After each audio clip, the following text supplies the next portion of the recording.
Hi, I'm Trevor, and this is my weekly journal for leadership class.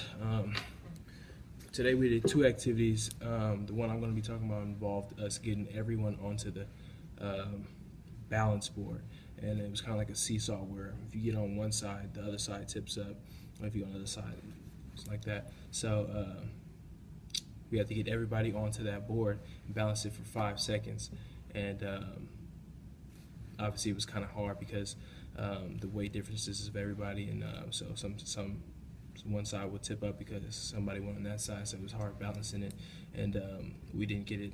We didn't accomplish that goal immediately right away, so it was kind of frustrating. Like we got kind of frustrated, and we were kind of impatient more than usual, maybe because we were in the cold, but yeah, we were getting a little bit impatient. But eventually we were talking, we were communicating, and came up with some different ideas, and stuck out some of the ideas that we were trying, and eventually we accomplished that goal, and it felt great.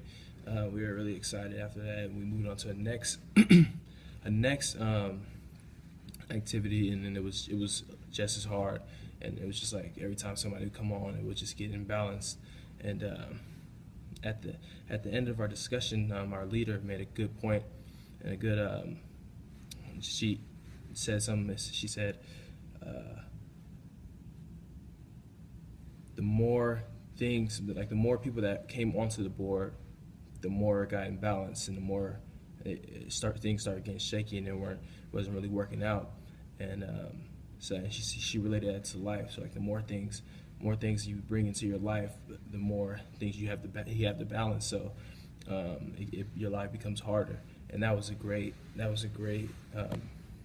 observation that she had, and the way she correlated to our lives as student athletes. It was amazing, because I notice that all the time when I'm just focused on basketball and school, it's not that much. But then when I start worrying about my social life,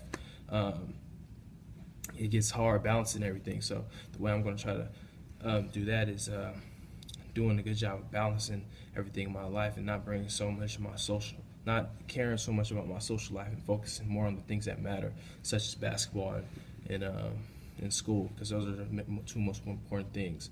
And the social part isn't that important. The girls aren't that important. Parties aren't that important. I should just focus on those two things. So she made a great point, and I'm gonna try to incorporate that into my life and take that more seriously from here on out.